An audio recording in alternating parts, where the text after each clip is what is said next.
Afternoon, good morning, wherever you are. I hope you're doing okay. My name is Michael, if you don't already know me. My pronouns are he, they. I'm the founder of We Create Space. Brief visual description. I'm white, male presenting, got a kind of quiffed brown hair. I've got a kind of turquoise blue jumper, some flowers behind me, a lot of stuff behind me, but a mirror, a lamp. I'm in a kitchen, and yes, I've got some white earphones on as well. So, welcome. Thank you for joining.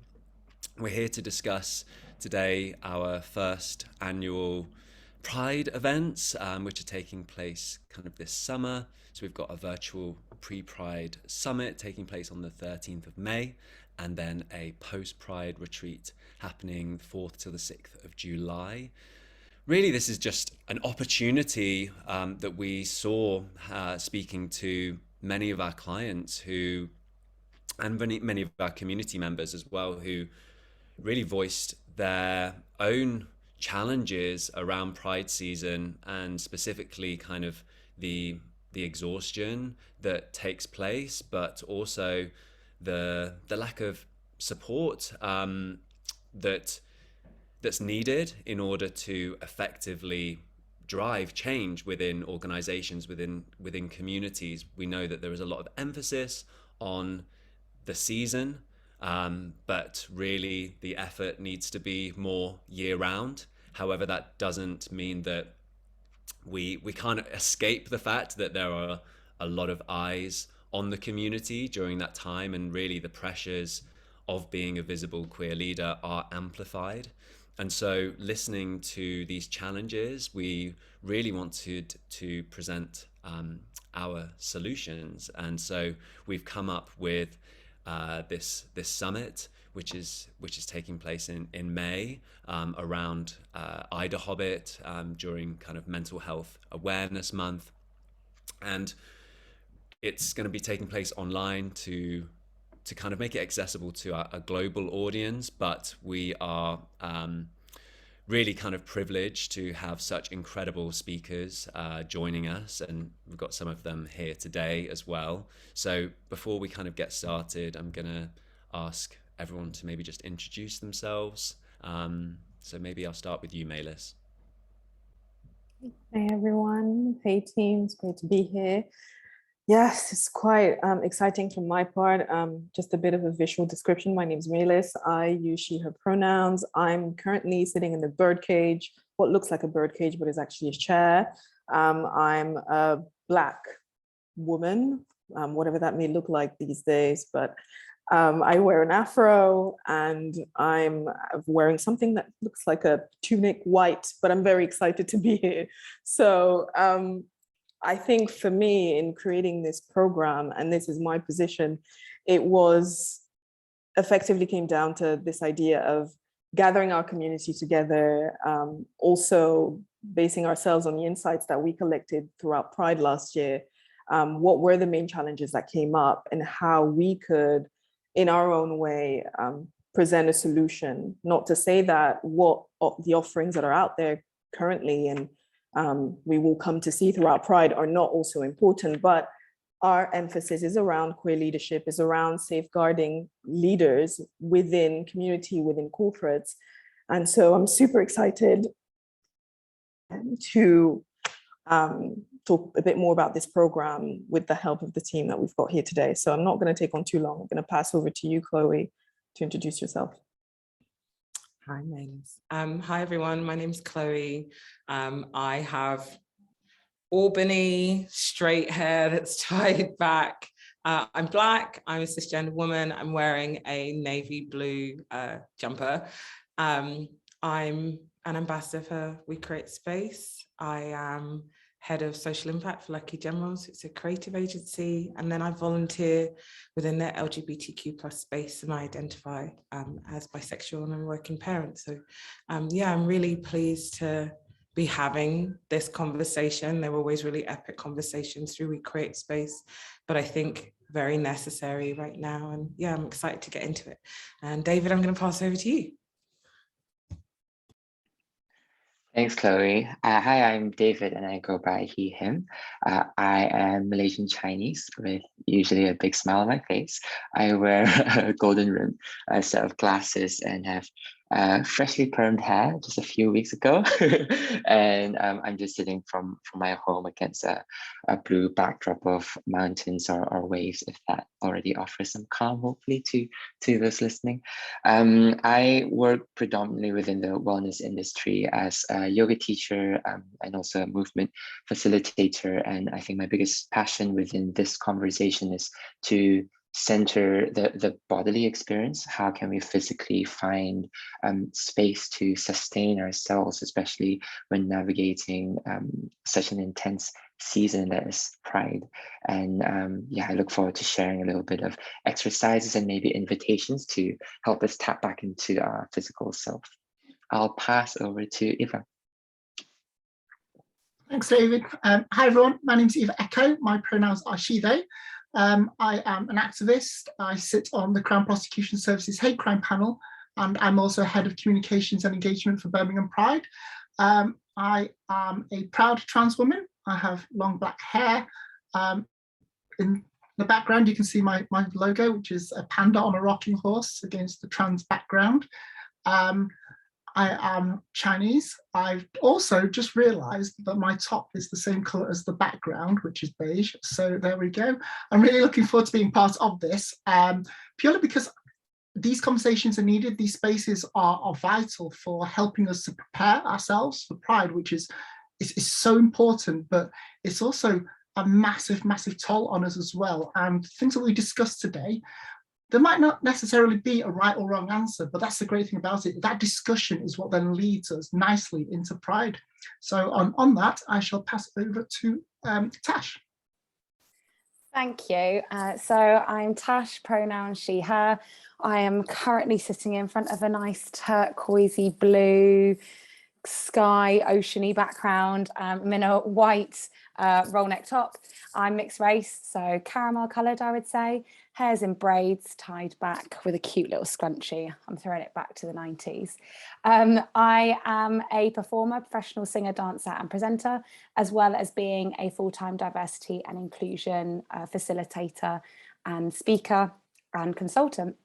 And the thing that I'm really sort of passionate about within this conversation today is just through my own experience is around really developing boundaries within this season, especially as queer leaders, and the expectation that is put upon us as we roll into Pride Month, and really understanding how to take care of ourselves, but the boundaries that we need to set in order to do that. So yeah, I'm very excited to get started. Awesome. Thank you, team. So just as the way we usually kick things off, and this is again the energy that we want to invite into the sessions around Pride and beyond. David, I'm going to pass over to you so you can just ground us a little bit before we start the discussion. How does that sound? Yeah, thank you, Melis. I'd like to invite everyone to find contact with your feet against the ground, and also your hands either on your knees or on the surface of your table, your desk, but contact. And when you're there, soften your gaze. If you feel comfortable, you can also close your eyes. If the idea of softening your gaze is somewhat unfamiliar, think about focusing inwards. And when you're here, take a full breath in and let out a vocal sigh, knowing full well that you're all muted except for me. So twice more like that, a full breath in.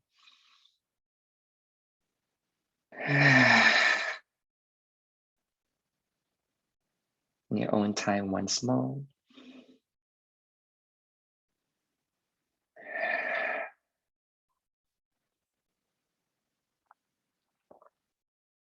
Now allow yourself to resume just the way you regularly breathe in and out, but pay attention to the contact of your hands, your feet against this surface. And notice if you can allow this surface to hold you. So any subconscious effort to needing to press can be softened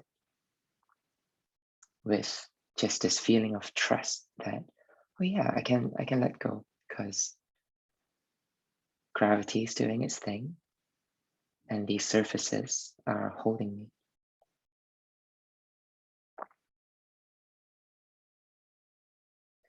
Allow yourself to feel your weight against the surface. Grounding the body as a way of arriving within this shared space that will be our container for the next 30 minutes or so.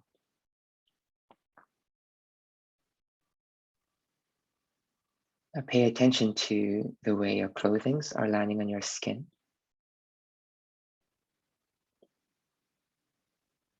And allow that to help bring in more opportunities for softening, for slowing down.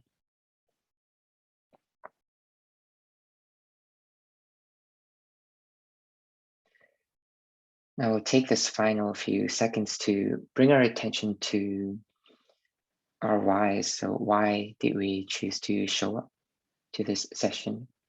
This includes fellow panelists.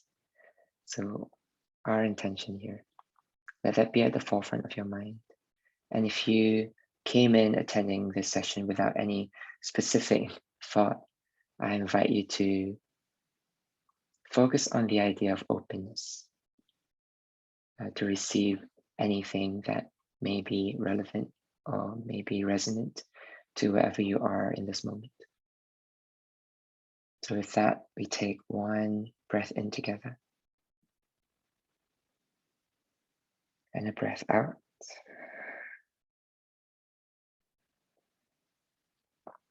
And in your own time, if your eyes are closed, blink open your eyes and start inviting some movements back in your body.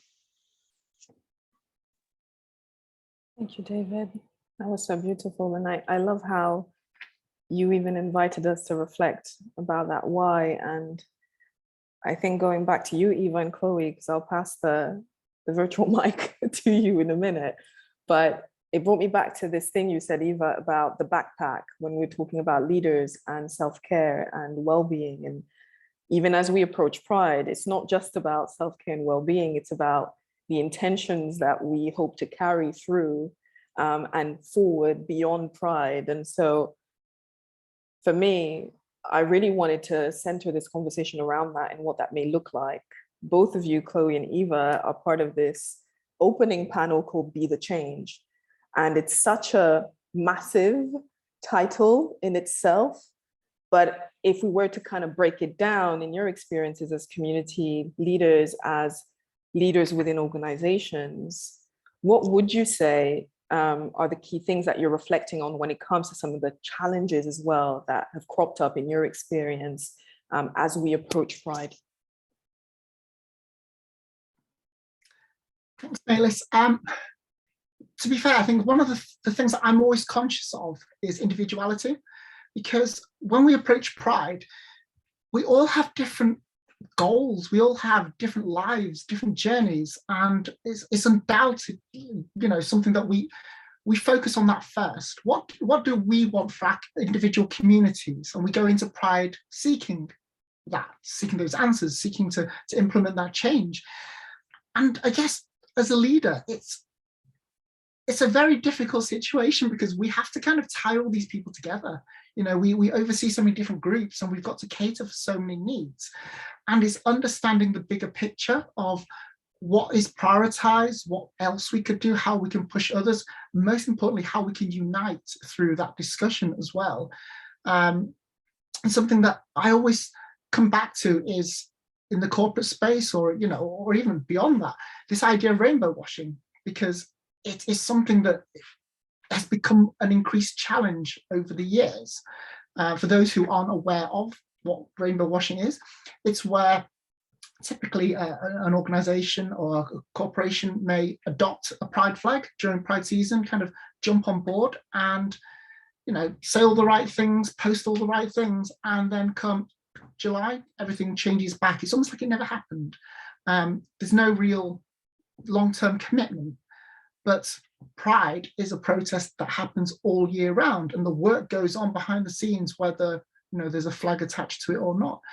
And one of the things I've noticed recently is this idea of how can we be part of that space without people thinking that we're trying to jump on the bandwagon. How can we do so authentically? How can we be genuine in our intentions? And the crazy thing is, the more you think about your intentions, the more it can descend into just this existential crisis of who am I? What am I doing? Why do we do the things that we do? And that's why this sort of space is important, because it allows us to discuss that.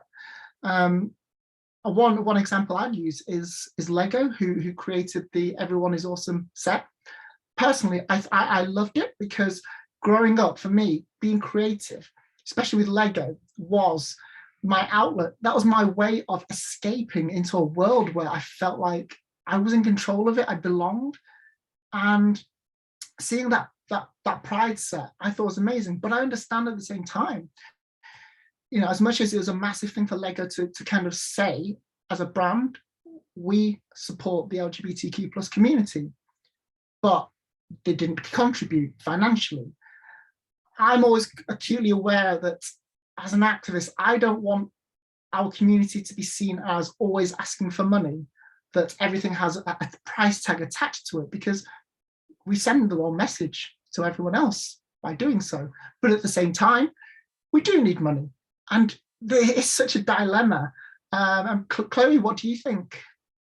Yeah, I share, much of your sentiment. I think for me, it's about consistency and authenticity for, the run up to Pride. Like you said, it's not just from the 1st of June to, well, actually, that's a lie. It's not from like the middle of May, because we have to think about local prides all the way through till like September, inclusive of all the local prides, especially here in the UK. And then when we think about, trans pride, Cornwall Pride, Manchester too. So for me, the consistency comes from how are you showing up all the time, not just as individual leaders, activists, people who are speaking, you get that phone call on the 27th of May. Hi, we're doing a June activation. Are you free? Oh my God. It's coming every year. Pride Month is coming. Be intentional. So for me, the consistency of actually making this a priority to celebrate people, to celebrate difference in the same way that we do through other recognition months. That's for me where the authenticity is, because if you're genuine, you're thinking about this from a holistic approach all the year round. And then you're not rainbow washing, you're not pink washing, because actually you thought about what more can we do. So I'm like you, I love Lego. I have 3 sets. I bought 1 each for both of my sons and myself. I followed everywhere around, because it's so iconic, and it was such a way to see ourselves that.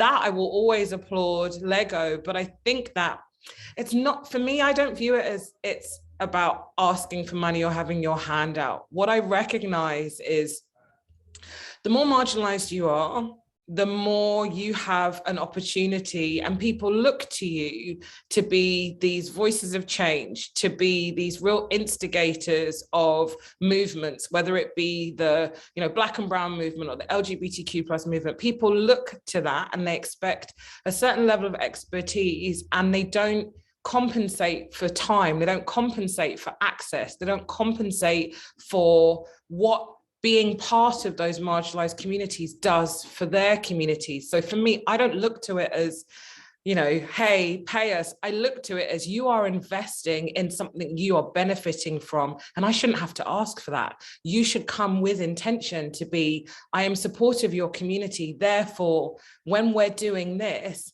I know I got to pay it forward. And especially through the lens of, I think for both of us, Eva, especially through the lens of pride organizations, that doesn't come, for free. Many people, we create space, we're volunteers. We do it because we're so passionate about it. We want to amplify our community. But in order to do that, you also have to say, I will compensate that through time, through money, through access. And that's a constantly evolving thing, because otherwise it will no longer exist. You know, you can't do something for free. And I think that's very much about how do we interrogate those conversations from within, or at least I try to actually say to people, like, when you come into a community, recognizing that it is already marginalized, whether it's already got quite a lot stacked against it, you have to really be intentional about how you're navigating through, and don't expect those people to show up for you if they don't know what else is in it for them. And that's at an individual level, that's at the business level, because for all of us, we all share part of ourselves, and that's trauma. If you're doing that on a company scale and there's no foundation of support, whether it be, you know, we are donating to a charity, or actually we think this is an amazing program, will you come in and teach us? It's about educating people on that, because I think through the lens of anything other than LGBT, if you tell someone, we're going to get in like an anti-racism trainer, they'll pay for it straight away. They'll be like, oh my God, yeah, actually we need such and such. I got 10K, is that going to be enough? But when we do it through the lens of our own stuff, I think that's got to be much better. So it's really about thinking, you know, what's the impact on the individual? What's the like well-being? How do we actually navigate through that? How do we make sure we're creating a space to have these multifaceted conversations? It's why we're all here, right? It's why we're all in this space. How do we bring the nuance of this space into a pride conversation through a corporate or through a community lens? And then how do we make that more rich? So I would hope that we're just bringing a different perspective to anyone who is listening on other ways and different ways to do it, that you and I are different, but that might spark the imagination of what more they can do within their organization to be supported. Yeah. Wow, you said so much in there, Chloe, and it's interesting how Eva kicked off with being genuine in your intentions and how you broke it down, what that looks like on an individual level, but also on an organizational level. But then I want to weave Tash and David in, because as both of you were speaking and talking about campaigns that were controversial, that raised stuff for us individually, and we had to kind of think back, it brought me back to this idea that on an emotional level, Pride is a marathon, but it is one of the most engaging and triggering at times, where you have to do your work. You have to process what's yours to process. You have to build accountability. You have to connect with your community for support. There's so much that happens. And Tash and David, both of you are coming in terms of your sessions. Tash, looking at, well, actually finding your no. How do you create boundaries to kind of safeguard yourself? So in a way, throughout that period, you have space to, well, process what's going on for you. And David, you talked about that somatic experience of going back into the body, what that creates, and sometimes the awareness we can have to kind of unblock sticky situations where maybe our mind might not be there yet. Could you just talk to us a bit more about, you know, what well-being, the role well-being plays in that process, whether it's finding self-compassion, but also resilience to carry forward with the work that we do as leaders and change agents? Yeah, and actually there was a lot of things that are sort of coming up, even just listening to Chloe and Ava. And I think that first and foremost, like, we actually really consider the length of Pride. We think of it as this 1 month in June, and actually, as Chloe, you know, rightly articulated, it's realistically from May through to September, that you're kind of on that sort of high alert, I guess, and kind of running at full pelt all the way through that time. And then when we factor in obviously other identities of if you're a parent and then you potentially have children that are off school during that time, and all these other elements that factor in, of that being like just an incredibly busy time for a lot of people anyway, when you then factor in Pride. And I think the challenge that comes with setting boundaries around this time is we are all, you know, leaders and change makers because we're passionate about this, because it impacts all of us personally, right? So you see the cause, you see the challenge, and you want to say, you know, to a certain extent, say yes to everything, because you want to be able to help as much as you can and have that impact. And at some point, you realize that you are only one person within, you know, maybe a community, maybe an organization. Actually, it's not fair to take all of that responsibility as one person. So quite often, you know, especially when you're considering, as you've said, like the other elements of your own personal growth that's happening in this time, there's conversations that come up during Pride that I know in my queer identity, I sit and I have to think, how do I personally feel about this, right? Everybody else is having this conversation and reflecting, and people are then coming to me. And, you know, I was in a conversation just recently and finished a training, and at the end of it, and it was just a general sort of, you know, diversity and inclusion training, and someone stayed on at the end and was like, the situation right now with trans athletes, like, what's your opinion on that? And that's not even under, you know, Pride Month. So the conversations that get sort of brought to your front door, and then with an expectation that you have some form of an answer, and that answer has to be the right one, even though there's multiple sides of the argument asking the question, is like a whole nother level. And at some point, you know, in that space, I sort of said, this is not something that I can really give. I can only give my personal opinion or feelings based on the small amount of knowledge I have, because I am not this identity. I'm not an athlete. It doesn't impact my life on a day-to-day in that sense, but I can give, you know, it's a microcosm of the bigger picture here. And I think so it's really about, you know, setting those boundaries, but also for yourself personally. It's one thing to set boundaries externally, but actually for yourself to say, I'm not going to ask so much of myself for this, or this is how much I'm willing to give of myself during this time. And it's an ever evolving conversation. I'm still personally learning how to do that. But as Chloe said, you know, part of that can be being compensated fairly for what you are giving. Helps to kind of sustain you both emotionally, financially, and in many other ways, is kind of first consideration. And I guess leading into sort of David's expertise is your body is the first indicator of a lot of things before your mind is. So Dave, I know that you have so many thoughts on this. Yeah, I think what's incredible is sometimes, you know, we think of boundaries or carving space out for ourselves is instantaneous. It's just, okay, yeah, this is me taking time out, but it's actually a process in itself, and it takes time to transition into spaces where you can then feel a sense of regeneration, or, you know, whatever it is that nourishes you before then coming back out and sustaining yourself over a period of time that's so intense. And for me, you know, in my personal journey, I did definitely discover movement and clung on to it out of survival, but it's only when I understood the exploration of mindfulness within movement that I was able to then articulate what I'm actually feeling.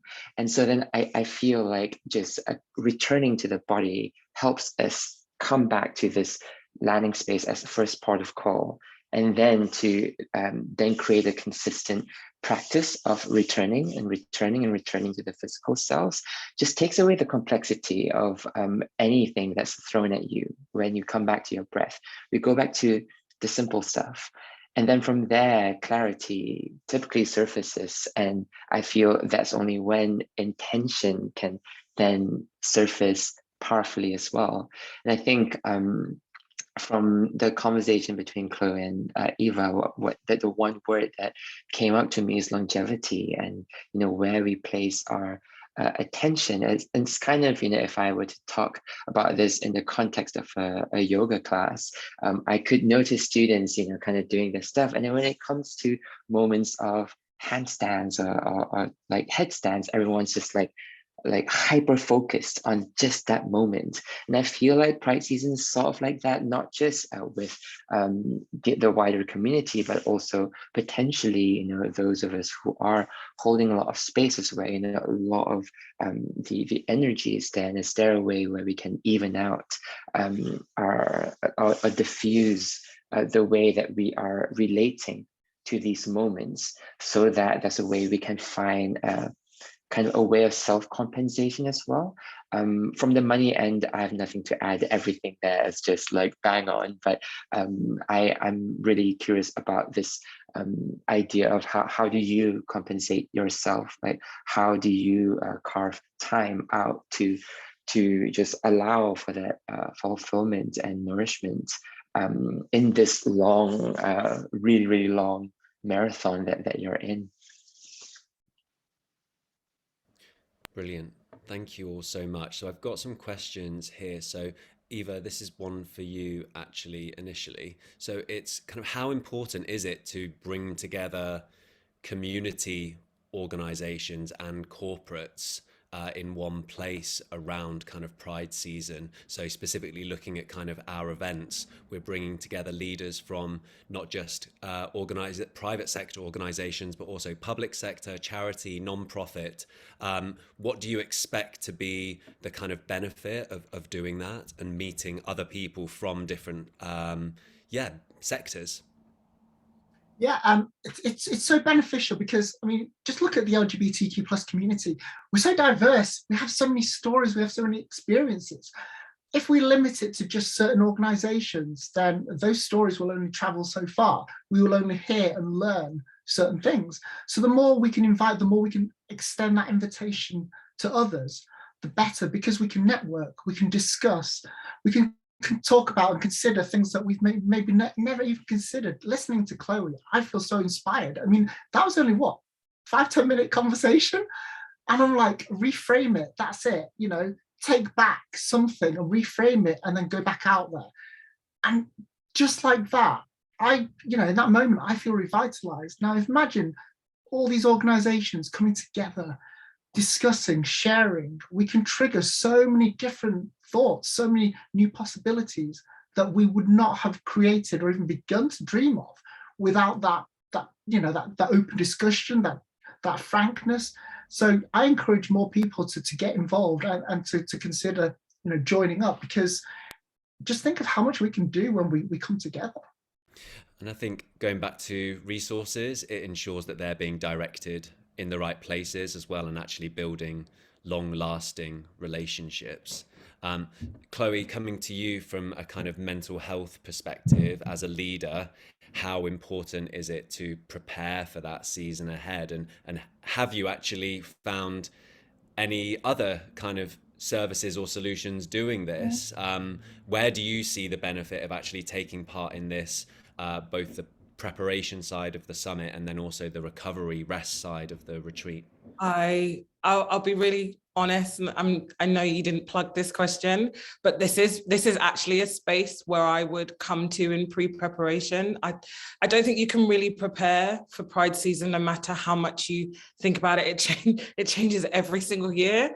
But I know that it's so important to find a place where I feel safe and I feel calm and I feel like I can rest, which isn't like, everyone said, because we always feel this need to be on, or if we're not present, there's a part of the conversation that's missing. So I feel like it will always be through an individual lens, but to find a place where you can be calm. And that the best thing in my mind is like the rivers are actually like a slow ripple.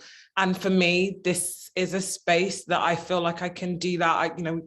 I talked about it in this space 2 years ago of that not to preempt, but I feel like I reclaimed me in this space because I surrounded myself in a space of like-minded people, and I allowed myself for the rest of the world to stop, and I could truly listen to what I wanted and who I wanted to be. And that's a day-by-day process. So I think that as we get ready for Pride season, I am trying to lean into creating spaces of quiet and silence for myself, and actually having those moments and listening to what shows up in that moment, and then activating, but also recognizing I will need to be around my chosen family too, and to voice it where I can, which isn't an easy thing, but I'm getting better at it. And I've got some great people who will drag me out of the like ostrich season 2, because that happens. Brilliant, thank you. Tash, I'm coming to you. Eva actually mentioned this earlier around, I guess, bringing together different perspectives. And I just want to, from a kind of diversity and inclusion perspective, from an allyship perspective, We Create Space really kind of prides itself on bringing together identities from across the LGBTQ plus spectrum into one space. So as we move into Pride season, kind of what can you see as a benefit of kind of coming into a space like ours to learn and to kind of hear things from someone else's perspective that you might not have considered? Yeah, I think it's so important. We so often, when we talk about Pride season, especially, or just LGBTQ allyship, we often think of it in terms of the community and those who aren't part of the community, right? That identify as cisgendered, heterosexual. And actually, LGBTQIA plus, there are so many people that sit under that umbrella, within it, around it, in terms of what we talk about when we say the community. So I think it's so important to have spaces that are both, community and allies, as in, both inside and outside spaces, to create a sense of learning. But also it's so important to have community spaces where we can learn how to be allies for each other. That's half of the battle, right? In terms of, I know that some of the spaces that I'm in, I'm afforded that privilege as a, cisgendered woman, right? So I can now open up that space to somebody else with a different identity underneath LGBTQ. And I think that it's naive of me to think that I can speak on behalf of the entire community. I cannot, I will not, I will never do it, even though however many people ask me to represent the community, or always step forward and say I'm representing my experience within a much broader community. So I think it's really important that we create spaces that are so diverse in that sense, and We Create Spaces definitely that, where I've learned so much just from being part of this space of like, wow, what it means to be that identity. Okay, I had no idea. And then I take that knowledge into training, into corporate sector, to people who have, not just my experience, but no experience, right? So I think it's so important that we have these spaces and we look at allyship, especially, that it's not just a us versus them form of allyship, that is actually community centric as well, and that we are also allies for one another. Beautiful, thank you. David, question for you. So when we think about leadership, we don't often necessarily think about self-reflection or connecting with our body, but that's something that kind of we really prioritize within We Create Space. Can you kind of maybe just share a bit about why we do integrate that into kind of all of our sessions, and how someone who is working within an organization or leading a community could kind of benefit from that? Well, for me, I feel like a big part of leadership is the capacity for empathy, and to have self-empathy to begin with would allow you to nurture the capacity to then hold others, and to also be able to head into difficult conversations with a more open mind, and a more a more willing way of holding both sides of the conversation, and see where we are at either ends to actually reach productive agreements. And so I think it's really that's why it's so important that this component is so present within what we're hoping to offer here. And I think just by simply being within a space of like-minded people, there's so much empathetic witnessing that's happening there, like where you get to just feel like, oh yeah, I'm not alone. And we're not talking about loneliness, but this sense of aloneness that can be quite built up in our heads sometimes if we're heading to these places when we are the minority. And to be able to just step back and be like, oh, we are actually the majority in this space, it is so empowering and immediately quite healing already, as we then move ahead. Definitely. We want these spaces to be highly experiential, conversational, which people come together, they learn, but also we're kind of demonstrating the power and the strength that exists within the community as well, and that is in itself incredibly empowering for everyone in that space to feel that. So thank you. I'm going to pass over to Malis just to kind of send us off. Thank you so much, everyone, for just everything that you shared. And as we said, it's so important to meet, not only, as you were saying, Eva, you know, we talk about community leaders, corporate leaders coming together, sharing insights, how we all take that information and really move through in our own respective works and just impart. And I love this word, which is called cross-pollinate.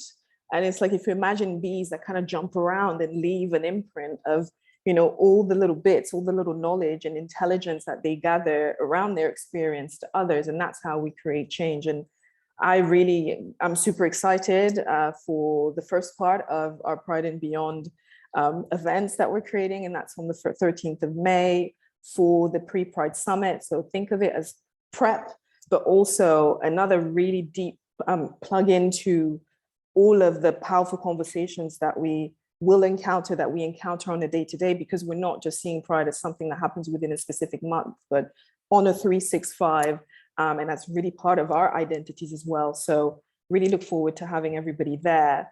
And I think I wouldn't go off without acknowledging a really powerful question and deep question that we have in the chat there, because part of this experience that we're creating is about exchanging, not answering each other's kind of questions because we feel we have the answers to do that, but giving space for people to discover what that may look like for themselves. And so for someone asking how they can find boundaries or feel to maybe start to understand how their identity may have intertwined with their organization, powerful question we always ask, and really asking, who am I? Without other people's expectations, what is it that I really truly think about? And we hope that our facilitators, our guest speakers, can maybe share some part of their experience, and maybe it could inspire, to a certain extent, some information that we can start to build on in figuring out what that means for us. So stop speaking, we'll wrap up. And yeah, hope to see you next time for our little chat on the 27th of April. Perfect. So any other questions in the meantime, please do reach out and we'd be happy to, to speak. But otherwise, look forward to seeing you on the 13th. Thank you, everyone. Have a great day. You too. Bye-bye. Thanks. Bye.